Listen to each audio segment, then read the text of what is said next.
CM को ED समन मामले में स्वास्थ्य मंत्री का बड़ा बयान, कहा हिम्मत है तो करें पूरे सरकार के कार्यकाल की जांच। भाजपा के 4 पूर्व दागी मंत्रियों और भानु प्रताप को बचाने की रची जा रही है साजिश। सभी को है विधि सम्मत राय लेने का अधिकार, कानूनी सलाह लेकर मुख्यमंत्री लेंगे निर्णय। पीठ में छुरा घोंपकर भाजपा प्रदेश में लागू नहीं होने दे रही स्थानीय नियोजन नीति। मंत्री के जनसंवाद में नहीं पहुंचे लोग, नेताओं ने कार्यकर्ताओं को ही बना दिया फरियादी। सुप्रीम कोर्ट से मुख्यमंत्री हेमंत सोरेन की याचिका खारिज होने के बाद ईडी द्वारा सीएम को भेजे गए चौथे समन का मामला सियासी रूप धारण कर चुका है। ईडी की कार्यवाही और सीएम को समन मामले में प्रदेश की राजनीतिक पार्टियों और उसके नेताओं में बयानबाजी व आरोप प्रत्यारोप का दौर शुरू हो चुका है। सूबे में स्वास्थ्य मंत्री बन्ना गुप्ता ने भाजपा और ईडी पर तीखा हमला बोला है। कहा है कि भाजपा के 4 दागी पूर्व मंत्रियों को बचाने के नियत से बार बार सीएम को समन भेजकर परेशान करने का प्रयास ईडी के द्वारा किया जा रहा है। स्वास्थ्य मंत्री ने कहा कि पूर्व भाजपाई मंत्रियों के विरुद्ध चल रहे एसीबी जांच व भाजपा विधायक भानु प्रताप शाही के विरुद्ध चल रही कार्यवाही को ठंडे बस्ते में डालने का प्रयास किया जा रहा है। उन्होंने कहा कि सभी को विधि सम्मत राय लेने का अधिकार है।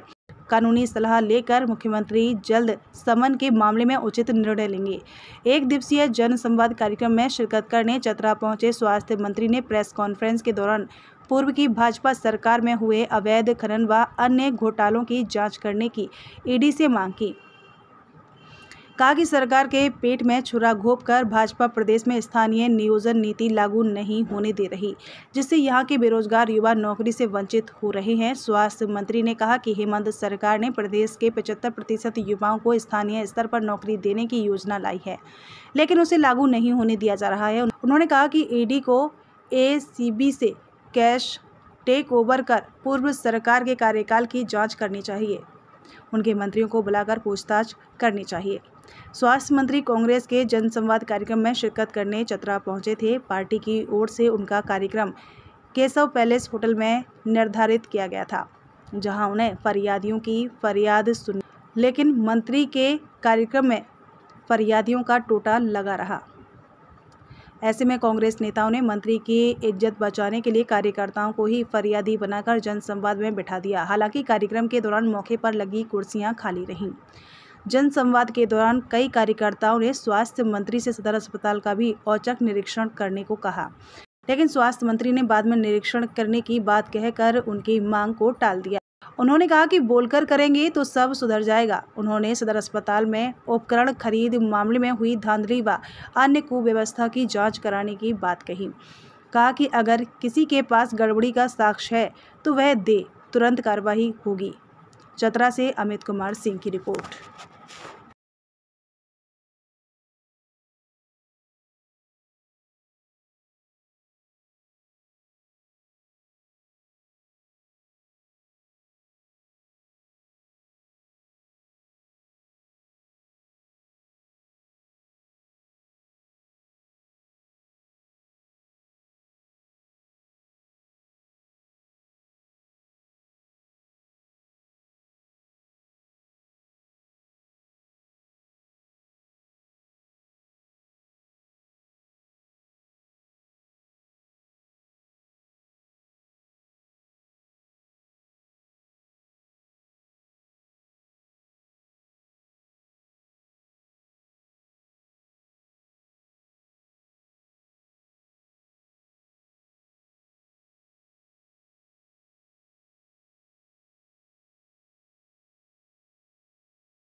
कोरोना काल में 23/4/2021 को एक्सपायर करेंगे कोरोना बीमारी से। तो हम अप्लाई किए तो बाल विकास संरक्षण योजना से 2000 रुपया शुरू मिलता था, तो मिल रहा था। उसके बाद 4000 सरकार बढ़ाया और 2000 में 1000 रुपया हर महीना वो ले लेते थे, आदमी भेज के मंगा लेते थे। और जब 4000 सरकार 2000 और बढ़ाया तो पैसा रोक दिया कि हम ये 4000 देंगे, 4000 हम रखेंगे। तो वही हम दरखास्त दिए मंत्री जी को, तो वो चिट्ठी बनेगा इसका बोले हैं। अब समस्या क्या? आश्वासन मंत्री जी क्या मिला? आश्वासन चिट्ठी बनाने के दिए हैं।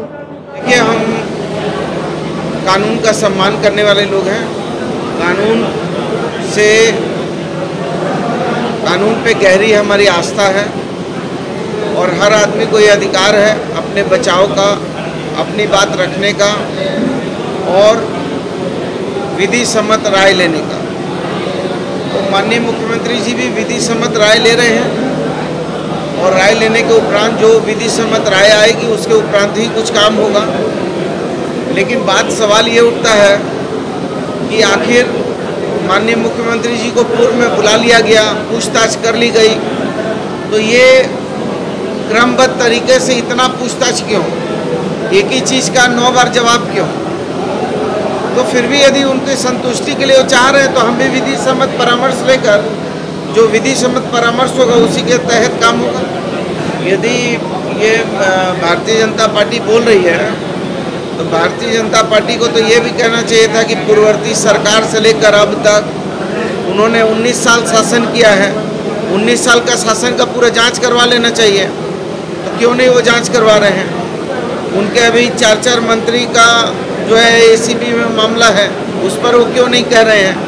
उनके जो मंत्री हैं भानु प्रताप देहाती, उन पर जो मुकदमा चल रहा है उस पर क्यों नहीं कह रहे हैं? सीबीआई का मामला चल रहा है, तो ये सब मामले क्यों ठंडे बस्ते में पड़े हैं? अरे तो भैया, सीबीआई हमारे अधीनस्थ नहीं ना है, ईडी हमारे अधीनस्थ नहीं ना है, इनकम टैक्स हमारे अधीनस्थ नहीं ना है। तो जो ये जांच एजेंसियां हैं, वो जांच एजेंसियों को तो और व्यापक करना चाहिए। एसीबी से मामला ले लेना चाहिए, लेकिन इनको तो जांच करनी चाहिए। तो वही तो हम कह रहे हैं कि एसीबी से जांच लेके टेक ओवर कर लेना मामले सबको, दे ईडी और सीबीआई हमारी सरकार को। ये 5 मंत्रियों का भी हम जांच करेंगे, भानु प्रताप देहाती का भी मामला जो ठंडा बस्ता में पड़ा उसका भी जांच करेंगे, और पूर्व की सरकार में जो जितने खनन घोटाले और जितने अवैध काम हुए सबका जांच करेंगे। करें जांच करने में क्या दिक्कत है?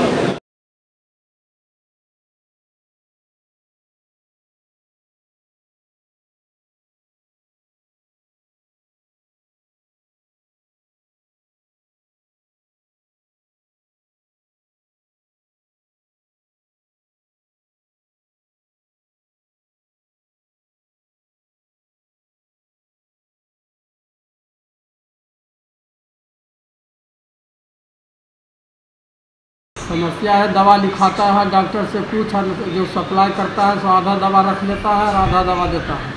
कईयों के पास बोले लेकिन कोई सुनवाई कहीं नहीं है। खाना दाना भी अपने मनमाना देता है। देखो हम खाना दिखाने करके रखे हुए हैं मंत्री महोदय। अच्छा, न यहाँ मच्छरदानी है, न तकिया है, न ओढ़ने का चीज़ है, चिकनगुनिया, डेंगू रोग फैल रहा है। इस तरह से जो रोग नहीं है वो भी यहाँ जो रोग ठीक कराने आता है वो आधा रोग तो ऐसे ही यहाँ पे हो जाएगा। हॉस्पिटल के अगल बगल भी गंदगी का अमार लगा हुआ है, ये सब देखने का चीज़ है। क्या नाम है आपका? मेरा नाम प्रभु साहू है।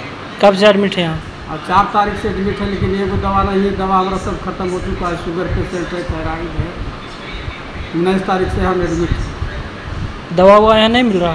नहीं मिला दवा, हम कहते रहेंगे कि जो दवा देखते सब खत्म हो गया, ये दवा नहीं है। 3 दिन से खोज रहे हैं सब दवाई, सब दिखाया नहीं कि जाँच होगा। जाँच दिए से 3-3, 4-4 दिन से जाँच हो रहा है। और दवाई में जो दाम लिखा रहता है उसको घर से बदल जाता है। देखो दवाई देखो